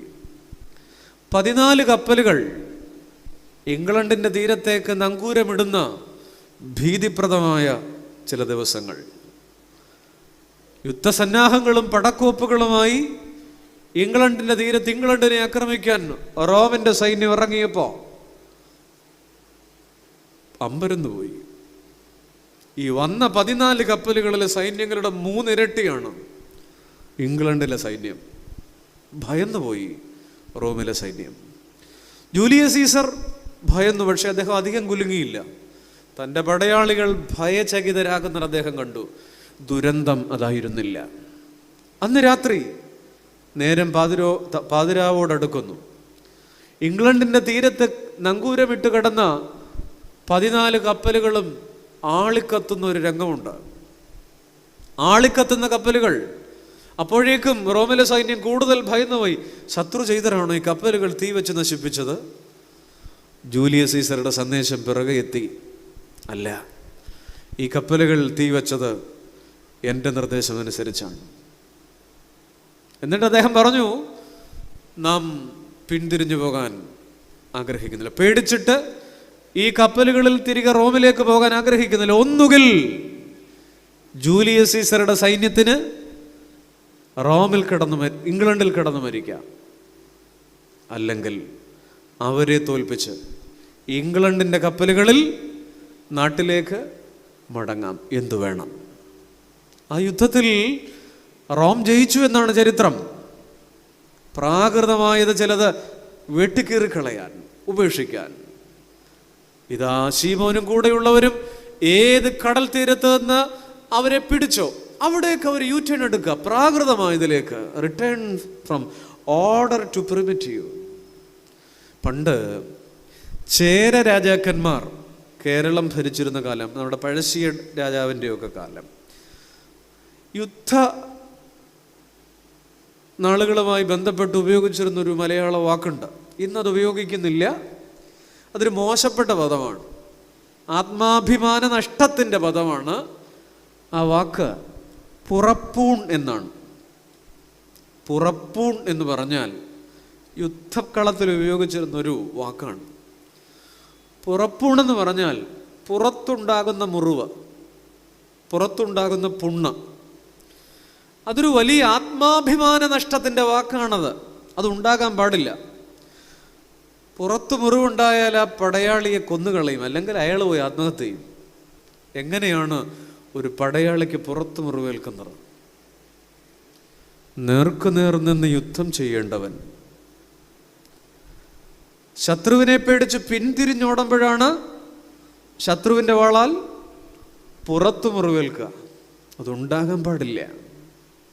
തോറ്റാൽ പോലും ഉണ്ടാകാൻ പാടില്ല. അതിലും ഭേദം ശത്രുവിൻ്റെ ഖഡ്ഗം കൊണ്ട് ശിരസ് ഛേദിക്കപ്പെടുന്നവരാണ്. പുറംതിരിഞ്ഞോടുമ്പോഴാണ് പുറപ്പൂണുണ്ടാകുന്നത്. അങ്ങനെ തിരിച്ചു പുറത്തു മുറിവുമായി വരുന്ന പടയാളി നാടിന്, ചേര രാജ്യത്തിന് ശാപമാണ്. ഈ വാക്ക് ഇന്ന് ഉപയോഗിക്കുന്നില്ല. എന്നാൽ ഇന്ന് നമ്മുടെ ഈ ചിന്തയിൽ, നമ്മുടെ ഈ നോമ്പിൽ നമുക്കൊന്ന് ചിന്തിക്കാം, ദൈവമേ, ഈ നോമ്പിൽ പുറപ്പൂണുണ്ടാകുമോ? പുറംതിരിഞ്ഞ് ഞാൻ ഓടുമോ? പത്രോസിനും കൂടെയുള്ളവർക്കും പുറപ്പൂണുണ്ടായി. ക്രമീകൃതമായതിൽ നിന്ന് പ്രാകൃതമായതിലേക്ക് മടങ്ങി. ശിംശോൻ മറന്നുപോയി. എന്താ? ന്യായാധിപന്മാർ 16 എന്ത്? തനിക്ക് മാത്രമായി ചില നിയോഗങ്ങളുണ്ടെന്ന്. ശലോമോൻ മറന്നുപോയി, തനിക്ക് മാത്രമായി ചില നിയോഗങ്ങളുണ്ടെന്ന്. ദാവീദ് ഒരു കുളിമുറിക്കാഴ്ചയിൽ അയാൾ വല്ലാതെ പ്രാകൃതമായതിലേക്ക് മടങ്ങിയില്ലേ ബത്ശബയോട് പാപം ചെയ്യുമ്പോൾ? എന്തേ പ്രാകൃതമായതിലേക്ക് മടങ്ങിയത്? ദാവീദ് ഒരു പഴയ ഇടയച്ചെറുക്കനാണ്. ഇടയൻ്റെ സ്വഭാവം എന്നൊക്കെ പറയുക അലഞ്ഞു തിരിയുകയാണ്. ഒരു നൊമാഡിക് കൾച്ചറാണ്. അലഞ്ഞു തിരിയുന്നവൻ്റെ മനസ്സ്, അതാണ് ദാവീദ് മടങ്ങിയത്.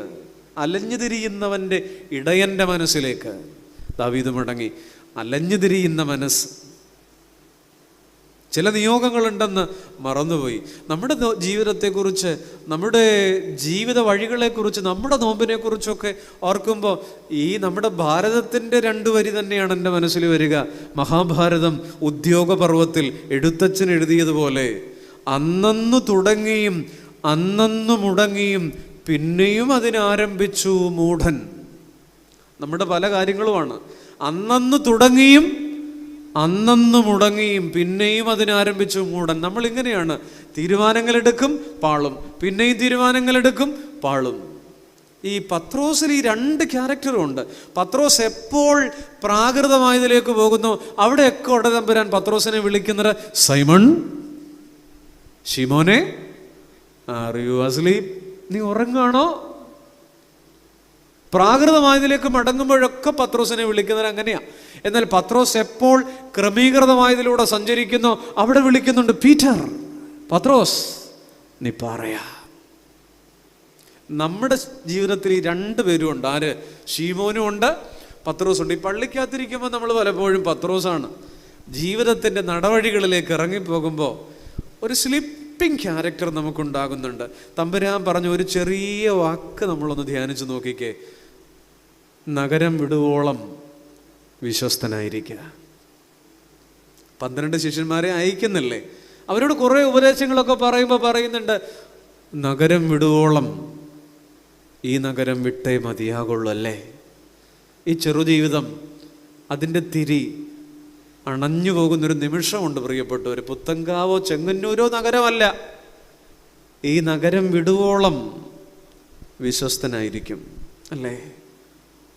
കർത്താവേ, വിശ്വാസ പോരിൽ തോൽക്കാതന്നെ അവസാനത്തോളം നീ നിർത്തേണമേ.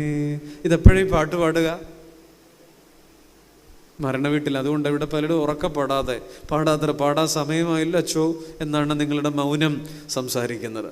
കർത്താവേ, വിശ്വാസ പോരിൽ തോൽക്കാതെന്നെ അവസാനത്തോളം നീ. ഇതൊരു പോരാട്ടമാണ്. അവസാനത്തോളം നിൽക്കുമോ എന്നുള്ളതാണ്. നമ്മളതുകൊണ്ടാണ് ഈ സകലമാന മരണ വീട്ടിലും പറയും, ഞാൻ നല്ല പോർ പൊരുതി ഓട്ടം തികച്ചു. ഈ കിടക്കണ അച്ചായൻ, ഈ കിടക്കണ അമ്മച്ചി, ഈ കിടക്കണ അമ്മാമ. ഈ സത്യം പറഞ്ഞാൽ ഇത് പറഞ്ഞത് പൗലോസ്ലീഹായാണ്. എന്ത് പോരാണ് അദ്ദേഹം പൊരുതിയത്? 26 കൂട്ടം പ്രതിസന്ധി ജീവിതത്തിൽ വന്ന പൗലോസ്ലീഹ ജീവിതത്തിൽ അദ്ദേഹം പൊരുതിയ പോര് പ്രതിസന്ധികളോടുള്ള പോരാട്ടം. 30 വർഷം അദ്ദേഹം ക്രിസ്ത്യാനിയായിരുന്നു. 30 വർഷത്തിൽ അദ്ദേഹം 20 വർഷം റോഡിലായിരുന്നു, സഞ്ചാര മിഷണറി ആയിരുന്നു. അതാണ് പോരാട്ടം. നമ്മളെക്കുറിച്ചൊക്കെ അവസാനം പറയും നല്ല പോർ പൊരുതിയെന്ന്. നമ്മളെന്നാ പൊരുതിയത്? ആരോടാണ് പൊരുതിയത്? ഈ കിടക്കണ അമ്മച്ചി മരുമോളോട് പൊരുതിയ പോരാട്ടമാണോ? വീട്ടിലുണ്ടാക്കിയ പോരാട്ടമാണോ എന്നുള്ളതാണ്. അപ്പൊ എന്തുകൊണ്ട് വലശൂന്യം? രണ്ടുത്തരമാണ്. ഒന്ന്, കടപ്പാടുകളെ മറക്കുന്ന കർമ്മം വലശൂന്യം തന്നെ. നീ എത്ര മിടുക്കനായാലും ഓർമ്മകൾ നഷ്ടപ്പെട്ട ജീവിതത്തിന് ഇങ്ങനെ പറ്റുള്ളൂ, വലശൂന്യം. രണ്ടാമത്തെ ഉത്തരം ഇതാണ്, ക്രമീകൃതമായതിൽ നിന്ന് പ്രാകൃതമായതിലേക്ക് മടങ്ങിയാൽ വലശൂന്യം. ചില കലപ്പ വെട്ടിക്കീറാനുള്ളതാണ്, ചില കുടം താഴെ വയ്ക്കാനുള്ളതാണ്. ആ വല ആ മുറിയുടെ ഇരുണ്ട മൂലയ്ക്ക് ഇരിക്കാൻ പാടുള്ളതല്ല. രണ്ടാമതൊരു ചോദ്യം ഇവിടെ ചോദിക്കേണ്ടതുണ്ട്. എന്തുകൊണ്ട് എന്നുള്ളതാണ് ഞാൻ ചോദിച്ചത്. അതിന് രണ്ട് ഉത്തരം നമ്മൾ കണ്ടു. എന്നിട്ടും, രണ്ടാമത്തെ ചോദ്യം അതാണ്. എന്നിട്ടും അതെന്താണ്? എന്നിട്ടും എന്തിനീ പടകിൽ അവർ തുടർന്നു എന്നുള്ളതാണ്. നമുക്കറിയാമല്ലോ, ഒരു മുക്കുവൻ മീൻ പിടിക്കാൻ പോയാൽ കടലിൻ്റെ ശീതാവസ്ഥ, താപാവസ്ഥ, വേലിയേറ്റം, വേലിയിറക്കം, കടലിലെ അന്തരീക്ഷ മർദ്ദം, കടലിലെ ജലമർദ്ദം, ഇതിൻ്റെയൊക്കെ കാരണങ്ങൾ കൊണ്ട് മീൻ കിട്ടുമോ എന്ന് കൃത്യമായിട്ട് കുറച്ച് സമയത്തിനുള്ളിൽ അറിയാം. തിബരിയാസ് പോലെ ഒരു ചെറിയ തടാകത്തിൽ പ്രത്യേകിച്ചും അറിയാം. രാത്രി 8 മണിക്ക് ഇതിനകത്ത് ഇറങ്ങിയതാണ് 7 എണ്ണം കൂടെ.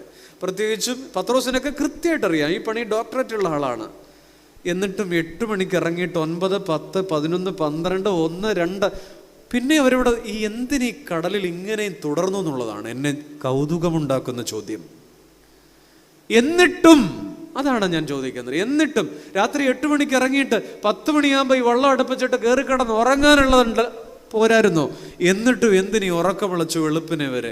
നമ്മളും ചോദിക്കുന്നുണ്ട്. ജീവിതത്തിൽ പലതിനും ഉത്തരം കിട്ടുന്നില്ല, പല പ്രാർത്ഥനകൾക്കും ഉത്തരം കിട്ടുന്നില്ല, പല ചോദ്യങ്ങൾക്കും ഉത്തരം കിട്ടുന്നില്ല, ചോദിച്ചതിനൊന്നും ഉത്തരം കിട്ടുന്നില്ല. ഈ കുടുംബത്തിൽ വലിയ പ്രയോജനമൊന്നും ഉണ്ടാകുന്നില്ല, ഇവളുടെ കൂടെ ജീവിച്ചിട്ട് വലിയ കാര്യമില്ല, ഈ പിള്ളേരെനിക്ക് ഒരു ഉപകാരം ഉണ്ടാവും തോന്നില്ല.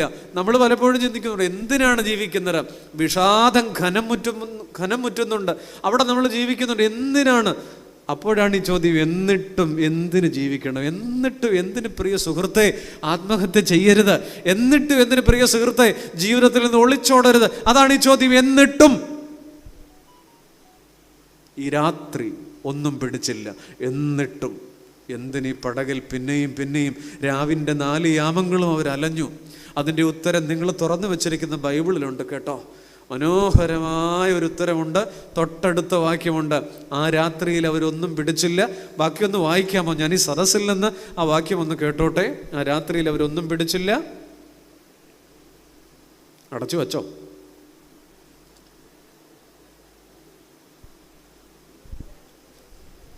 നമുക്കിപ്പോൾ ഇങ്ങനെയൊരു ശീലമൊന്നുമില്ല, ഈ വാക്യമൊന്നും ഇങ്ങനെ സദസ്സിൽ നിന്ന് വായിക്കുന്ന ശീലമൊന്നുമില്ല, ഒക്കെ പോയി അല്ലേ? ഒന്ന് ഉറക്ക വായിച്ചാട്ടെ. എല്ലാവരും കേട്ടില്ല എങ്കിലും ഞാൻ വായിക്കാം. പുലർച്ചെ ആയപ്പോൾ യേശു കരയിൽ നിന്നിരുന്നു. അതാണ് അതിൻ്റെ ഉത്തരം. എന്നിട്ടും എന്തിനീ പടകിൽ തുടർന്നു ഈ രാവ് മുഴുവൻ? അതിൻ്റെ ഉത്തരമാണ്, beyond the dark night there is the glow of dawn. ഇരുളാർന്ന രാത്രിക്കപ്പുറം പുലരിയുടെ ശോഭയുണ്ട്. ശൂന്യമായ വലയുമായി ഒരുപാട് നേരം തലങ്ങും വിലങ്ങും ഈ രാത്രി തുടരേണ്ടി വന്നിട്ടും അവർ ആ ജീവിതം അവസാനിപ്പിച്ചില്ല, മതി എന്ന് തീരുമാനിച്ചില്ല. കാത്തിരുന്നു. എന്തിന്? പുലർച്ചെയായപ്പോൾ യേശു കരയിൽ നിന്നിരുന്നു. ഒരു രാത്രിയുടെ നിരാശയുടെ ശീതക്കാറ്റിനു മീതെ കരയിൽ കാത്തു നിൽക്കുന്ന ഒരു നാഥൻ നമുക്കും ഉണ്ട് കേട്ടോ.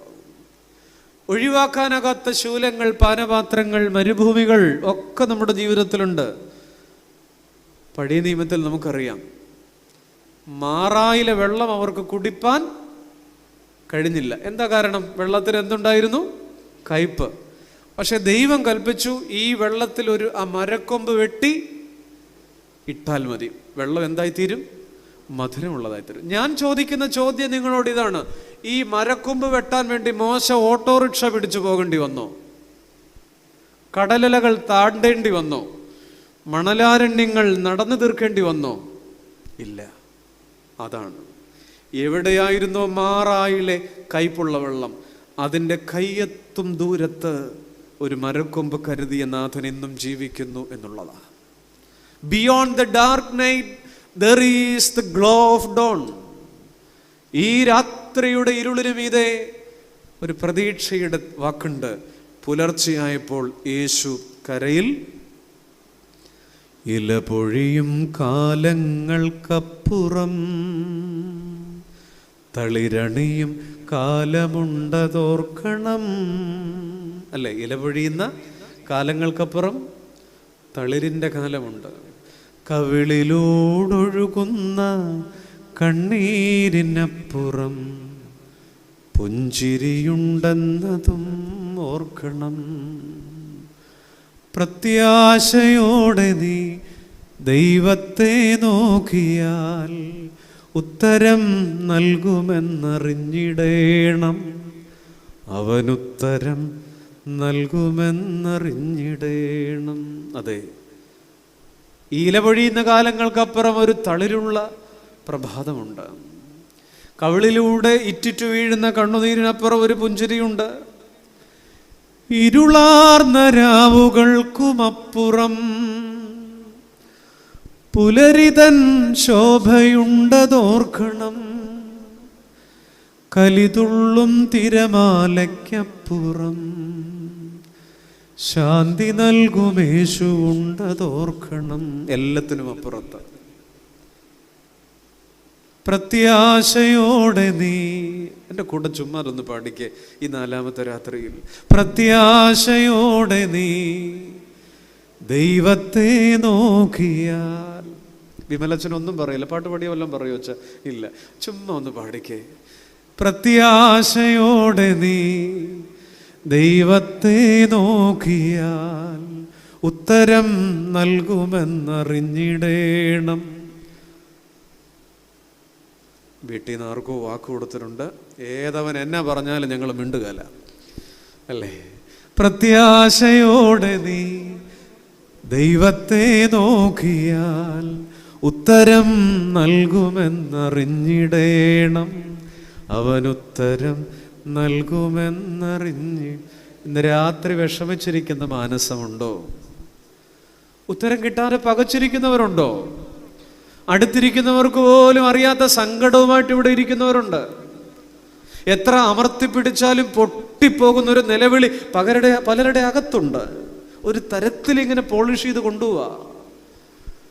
സ്നേഹിതരെ, പ്രത്യാശയോടെ നീ ദൈവത്തെ നോക്കിയാൽ ഉത്തരം നൽകുമെന്ന് അറിഞ്ഞിടണം. ഈ കയ്പിനപ്പുറം എന്നിട്ടും എന്തിനു ജീവിക്കണം? പലരും ചോദിക്കുന്നുണ്ട്, എന്നിട്ടും എന്തിനാ ഇങ്ങനെ? ഉത്തരം ഈ പുസ്തകത്തിലുണ്ട്. എന്നിട്ടും അതിൻ്റെ ഉത്തരം ഒന്നാമത്തരാണ്, ഈ രാത്രിക്ക് മീതെ, ഇരുളാർന്ന രാത്രിക്ക് മീതെ പുലരിയുടെ ശോഭയുണ്ട്. എൻ്റെ വലിയ കാര്യം എന്ന് പറഞ്ഞോട്ടെ, ഈ പുലർച്ചയ്ക്ക്, ഈ വലിയ തണുപ്പത്ത് മനസ്സും ശരീരവും ആത്മാവും മരവിച്ച 7 പേർ, വിശന്നൊട്ടിയ വയറും കാലിയായ വലയും ശൂന്യമായ ഭാവത്തോടെ കരയിലേക്ക് വരുമ്പോൾ, ആ മൂടൽ മഞ്ഞിന്റെ ആവരണത്തിനപ്പുറം ആ തീരത്തൊരു മനുഷ്യൻ നിൽക്കുന്നൊരു കണ്ടോ നിങ്ങൾ? അതാണ് ആര്? കർത്താവ്. ആ കർത്താവ് ഇവരെ വിളിച്ചൊരു വാക്കുണ്ട്. അതാണ് ഞാനിന്ന് പറയാൻ ആഗ്രഹിക്കുന്നത്. എന്താ വിളിച്ചെന്നറിയാം? ഒന്ന് ഉറക്കെ പറഞ്ഞ്, യെസ് ഓ മൈ ചിൽഡ്രൻ. കുഞ്ഞുങ്ങളെ, ഈ വാക്കിന് എത്ര സൗന്ദര്യമുണ്ട്. കുഞ്ഞുങ്ങളെ. ഇവിടെ കുഞ്ഞുങ്ങളേതായാലും അധികമില്ല. കുഞ്ഞുങ്ങളോട് ഞാൻ ചോദിക്കും, ഫുൾ A+ മേടിച്ചോണ്ട് വീട്ടിൽ വരുമ്പോ വിളിക്കും മോളെ, അല്ലേ? ഫുൾ A+ മേടിച്ചോണ്ട് വരുമ്പോ പറയും മോനെ തക്കുടു.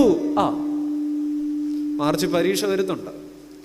പക്ഷേ ഫുള്ള് മുട്ടയും മേടിച്ചോണ്ട് വീട്ടിൽ വരുമ്പം മോളെ, മക്കളെ, പുത്തൻകാവിലെ ഏതെങ്കിലും പപ്പായോ മമ്മിയോ വിളിക്കുവോ? ഇല്ല. ഫുള്ള് 0യും മേടിച്ചോണ്ട് മുട്ടയും മേടിച്ചോണ്ട് വരിക 7 എണ്ണം. മക്കളെ, ഈ കുഞ്ഞുങ്ങളെ എന്നൊക്കെ വിളിക്കുന്നതേ ഈ വിളിക്കുന്ന ആളേക്കാൾ മൂത്തതാണ് ഇതൊക്കെ പലതും. പത്രോസിനൊരു 6 വയസ്സ് മൂപ്പുണ്ട് കർത്താവിനേക്കാൾ, അല്ലെങ്കിൽ ഒരു 5 വയസ്സ് കൂടുതലാണ്. പലർക്കും ഉണ്ട്. പക്ഷെ അതൊന്നുമല്ല അവിടെ. ചില വാക്കുകൾ ഭയങ്കരമായൊരു ആൻറ്റിബയോട്ടിക്കാ. ചില വാക്കുകൾ ഭയങ്കരമായൊരു വാക്സിനാ. ഈ കണ്ണീര് വീണ പ്രഭാതത്തിൽ, ഈ 100% നിരാശയോടെ നിൽക്കുന്ന പ്രഭാതത്തിൽ വല നിറയുന്നതിനേക്കാൾ ഇപ്പോഴാണ് അവരുടെ വല നിറഞ്ഞത്. മക്കളെ, വിജയങ്ങളുടെ തീരത്ത് കാത്തു നിൽക്കാൻ ലോകമുണ്ട്.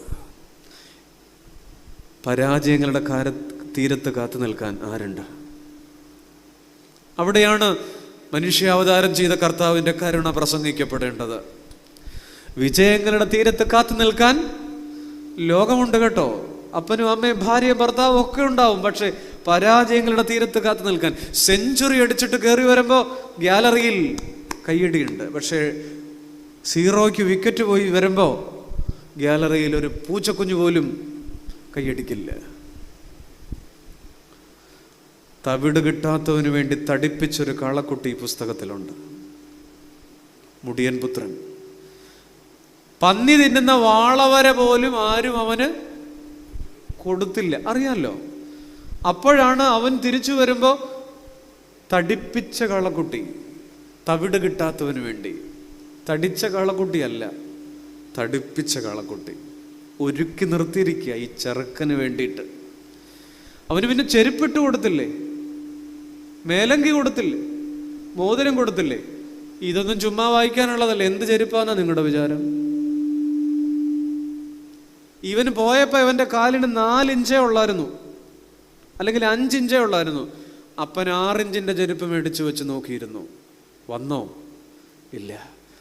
അപ്പൻ 7 ഇഞ്ചിൻ്റെ ചെരുപ്പ് മേടിച്ച് നോക്കിയിരുന്നു. വന്നോ? 8 ഇഞ്ചിൻ്റെ ചെരുപ്പ് മേടിച്ചു വെച്ച് നോക്കിയിരുന്നു. വന്നോ? ഇല്ല. ആ മോതിരം എത്ര തവണ അഴിച്ചു പണിഞ്ഞു കാണും നിങ്ങൾക്കറിയാം തട്ടാൻ. എൻ്റെ കുഞ്ഞിനു വേണ്ടി, എൻ്റെ കൊച്ചിനു വേണ്ടി എത്ര തവണ ഈ മനുഷ്യൻ നിരന്തരം പുതുക്കപ്പെടുന്നൊരു കാത്തിരിപ്പുണ്ട്. രാത്രിയിലെ ഏത് യാമങ്ങളിൽ നീ ശൂന്യമായ വലയുമായി അലഞ്ഞാലും, എത്ര വർഷം കാത്തിരുന്നാലും, നീ തിരിച്ചു വരുമ്പോൾ ആ കാലത്തിന് വേണ്ടി ദൈവം ഒരുങ്ങിയിട്ടുണ്ട്. പുലർച്ചയായപ്പോൾ യേശു കരയിൽ നിന്നിരുന്നു. There is the glow of dawn beyond the dark night. ഈ പാതിരാവിന് മീതെ, ഇരുട്ടിനു മീതെ ഒരു പുലരിയുടെ ശോഭയുണ്ട്. പ്രിയപ്പെട്ടവരെ, അങ്ങനെ ഇന്ന് രാത്രി വലകാലിയായി കിടക്കുന്ന ജീവിതം ഒന്ന് പറ. ഈ രാത്രി തീരും, ഈ രാത്രി തീരും. ഒരു മനുഷ്യനെ കുറിച്ചുകൂടെ ഞാൻ പറഞ്ഞു മുന്നോട്ട് അടുത്ത ചിന്ത പറഞ്ഞ് അവസാനിപ്പിക്കുക. 19-ാം നൂറ്റാണ്ടിൽ, 18-ാം നൂറ്റാണ്ടിൽ ഇംഗ്ലണ്ടിൽ ജീവിച്ചിരുന്നൊരു വലിയ പാട്ടെഴുത്തുകാരനുണ്ടായിരുന്നു. ഫിലിപ്പ് ഡോഡ്ബ്രിഡ്ജ് എന്നാണ് പേര്. വലിയൊരു ഭക്തനായ മനുഷ്യനാണ്. അദ്ദേഹത്തിൻ്റെ ഒത്തിരി പാട്ടുകൾ മൊഴിമാറ്റം ചെയ്യപ്പെട്ട് നമ്മുടെ നാട്ടിലൊക്കെ മലയാളത്തിലുമൊക്കെ കീർത്തന ശാഖയിൽ ഇടം പിടിച്ചിട്ടുണ്ട്. വെസ്റ്റേൺ പാട്ടുകളാണ്. 47 വയസ്സിൽ ഈ ഫിലിപ്പ് ഡോഡ്ബ്രിഡ്ജ് എന്ന് പറഞ്ഞ മനുഷ്യൻ മരിച്ചു. ക്ഷയരോഗിയായിരുന്നു. ഒരു 28-ലോ 30-ലോ ക്ഷയരോഗം വന്നു. ചുമച്ച് ചോര തുപ്പുന്ന നാളുകൾ. ക്ഷയരോഗത്തിനൊന്നും നല്ല മരുന്നില്ലാത്ത കാലമാണ്. ഈ ക്ഷയരോഗത്തിൻ്റെ നാളുകളിലൊക്കെ അനശ്വരമായ കീർത്തനങ്ങൾ, ക്രിസ്തീയ ഗീതങ്ങൾ, പ്രതീക്ഷയുടെ പാട്ടുകൾ അദ്ദേഹം എഴുതി വച്ചിട്ടുണ്ട്. ക്ഷയരോഗം മൂർച്ഛിച്ച നാളുകളിൽ അദ്ദേഹം എഴുതിയ വരികൾ 200-ലധികം വർഷത്തിന് ശേഷം ഇന്നും നമ്മൾ പാടും. മലയാളം അന്നെഴുതിയതാ. 100 വർഷം കഴിഞ്ഞെന്നേ. ചുമച്ചും ചോരതുപ്പിയും ജീവിതത്തിന്റെ മരണത്തിലേക്ക് അദ്ദേഹം എടുത്തെറിയപ്പെടുന്ന ആളുകളിൽ ഭാഗ്യനാൾ ഭാഗ്യനാൾ യേശു എൻ പാപം തീർത്ത നാൾ, കാത്തു പ്രാർത്ഥിക്കാറാക്കിത്താൻ, ആർത്തു ഘോഷിക്കാറാക്കിത്താൻ. ഓ, നമ്മളെന്ത് ഭാഗ്യനാളാ! ലോട്ടറി അടിച്ചാൽ പോലും നമ്മൾ സന്തോഷത്തോടെ പാടുകയല്ല. നമ്മളിപ്പോൾ ഈ പാടിയത് തന്നെ നിർഭാഗ്യം വന്നതുപോലെ നമ്മൾ പാടുന്നല്ലേ. സന്തോഷത്തോടെ ഈ വേദനയുടെ മധ്യത്തിൽ എൻ്റെ രക്ഷകാ എൻ ദൈവമേ നിന്നീലായ നാൾ ഭാഗ്യമേ എന്നുള്ളത്തിൻ സന്തോഷത്തെ.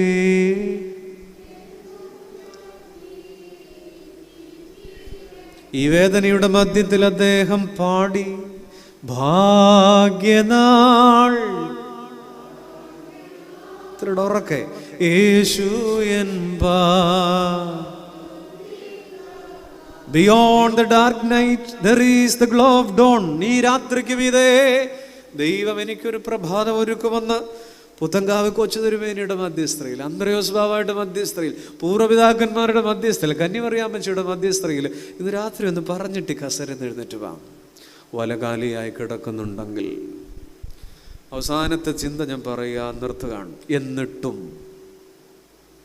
എന്നിട്ടും ഈ പടകിൽ എന്തിനു തുടരണം? ഒന്നാമത്തെ ഉത്തരം, ഈ രാത്രിക്ക് മീതെ കർത്താവുണ്ട്. പുലർച്ചെയായപ്പോൾ യേശു കരയിൽ നിന്നിരുന്നു. പ്രിയപ്പെട്ട സഹോദരിയെ തുറന്നു വെച്ച ബൈബിളിൽ നിന്ന് അതിന് ശേഷമുള്ള ഭാഗം ഒന്ന് വായിച്ച്. പുലർച്ചെയായപ്പോൾ യേശു കരയിൽ നിന്നിരുന്നു. യേശു ആണെന്ന് അറിഞ്ഞില്ല. അത് മതി. ഒന്ന് നോക്കിക്കേ, ബൈബിളിൽ നിന്ന് കണ്ണുയർത്തി ഇങ്ങോട്ടൊന്ന് നോക്കിക്കേ. യേശു ആണെന്ന് അവർ അറിഞ്ഞില്ല താനും. അത് ഞാൻ നെഗറ്റീവായിട്ടല്ല കാണുന്നത്, പോസിറ്റീവായിട്ടാണ്. കാരണം the enfolding presence of Jesus Christ is unknown to us. അതാ എൻ്റെ ഉത്തരം. എന്നിട്ടും എന്തിനീ പടകിൽ തുടരണം? നാം അറിയാത്തൊരു ദൈവ സാന്നിധ്യം നമ്മെ പൊതിയുന്നുണ്ട്. അതാ ഉത്തരം, രണ്ടാമത്തെ ഉത്തരം. The enfolding presence of Jesus Christ is unknown to us. യേശുവാണെന്ന് അറിഞ്ഞില്ല താനും. അതാ എൻ്റെ കൃപ. അവരറിയണ്ട. നമ്മളും പറയുന്നുണ്ട്, ദൈവം എന്തി? ഇത്രയൊക്കെ എൻ്റെ ജീവിതത്തിൽ സംഭവിച്ചിട്ടും ദൈവം എവിടെ ചോദിക്കുന്നില്ലേ? ദൈവം എന്ത്? എവിടെ ദൈവം എന്ന് ചോദിക്കുന്നവരോട്, എന്നിട്ടും എന്ന് ചോദിക്കുന്നവരോട്, എവിടെ ദൈവം, എന്തിന് ജീവിക്കണോ ചോദിക്കുന്നവരോട് ഞാൻ പറയാണ്, എന്നിട്ടും. നീ അറിയാത്തൊരു ദൈവ സാന്നിധ്യം, ഞാൻ അറിയാത്തൊരു ദൈവ സാന്നിധ്യം നമ്മെ പൊതിയുന്നുണ്ട്. ആ വാക്യത്തിൽ നിന്ന് ഊർന്നിറങ്ങുന്ന, ആ വാക്യത്തിൽ നിന്ന് പൂത്തുവിരിയുന്ന കൃപയുടെ വചനങ്ങളും വാഗ്ദാനവും കണ്ടേ കേട്ടേ പ്രിയപ്പെട്ടവരെ. യേശു ആണെന്ന് അവർ അറിഞ്ഞില്ല താനും. ബുദ്ധി കൊണ്ട് അവരന്വേഷിച്ചാൽ കിട്ടുകയില്ല. നമ്മളും പലപ്പോഴും അങ്ങനെയാണ്. മഗ്ദലക്കാരി മറിയ ബുദ്ധി കൊണ്ടാണ് പറയുന്നത്. എന്താ? അവനെ എവിടെ വെച്ചു എന്ന് പറഞ്ഞാൽ ഞാൻ അവനെ എടുത്തോണ്ട് പൊക്കൊള്ളാം. ഈ സ്ത്രീക്ക് 6 അടിയിലധികം ഉയരമുള്ള ഒരു പുരുഷന്റെ മൃതശരീരം എടുത്തോണ്ട് പോകാൻ നോക്കുമോ? ബുദ്ധിയില്ലാതെ പറയാണ്. ആ ബുദ്ധിയില്ലായ്മയാണ് ആ കൃപ. അത് വീണ്ടും പറയുന്നുണ്ട്. എവിടെയാണെന്നറിയാമോ? നയമാൻ ചോദിക്കുന്നുണ്ട്, ഈ അർബാനയും പർപ്പരയും ഒക്കെ നദിയല്ലേ, യോർദാനിൽ തന്നെ കുളിക്കണോ? ബുദ്ധിയിൽ ശ്രമിച്ചതാ, വിടുതൽ കിട്ടിയില്ല, യോർദാനിൽ തന്നെ പോകണമെന്ന് പറഞ്ഞു. അതുപോലെ തന്നെയാണ് നമ്മുടെ നിക്കോദിമോസ്. ഗൈനക്കോളജിസ്റ്റിന്റെ ബുദ്ധിയിലാണ് ചിന്തിച്ചത്, എങ്ങനെയാ വീണ്ടും ജനനം. ബുദ്ധി എടുത്ത് പണയം വെക്കാൻ പറഞ്ഞു, മോനെ നിക്കോദിമോസ് എന്ന്. ചില സമയത്ത് ബുദ്ധി പരാജയപ്പെടും. ബുദ്ധിക്ക് അതീതമാം അത്യുത്ഭുതങ്ങളാൽ എൻ്റെ ദൈവം എന്നെ നടത്തുന്നു. പ്രിയപ്പെട്ടവരെ, ജീവിതത്തിൽ നാം അറിയാത്തൊരു, നമ്മൾ ഈ വിചാരിക്കുന്ന ഒന്നും അല്ലെന്നേ ദൈവം. നമ്മളിപ്പോൾ ദൈവത്തെ പിടുത്തം കിട്ടിയെന്ന് പറഞ്ഞ് പാട്ടും പാടി പ്രസംഗിച്ച് കിടക്കുക. ചുമ്മാതെയാണ്. UKG പഠിക്കുന്ന കൊച്ചിനെ പിടുത്തം കിട്ടിയിട്ടില്ല. പിന്നാണ് ദൈവം. നാം അറിയാത്ത, ഭാരതം പറയുന്നത് പോലെ നേതി നേതി, അതും ആകാം ദൈവം. അറിഞ്ഞതിനും അപ്പുറം, beyond our concept, beyond our thoughts, നമ്മുടെ ചിന്തകൾക്കൊക്കെ അപ്പുറം, ഈ 1400 ഗ്രാം തലച്ചോറിനപ്പുറം, അതാണ് ദൈവം. പ്രിയപ്പെട്ടവർ, മിടുക്കന്മാരുടെ മിടുക്കൊക്കെ ഉടഞ്ഞുപോയി ഈ പ്രഭാതത്തിൽ.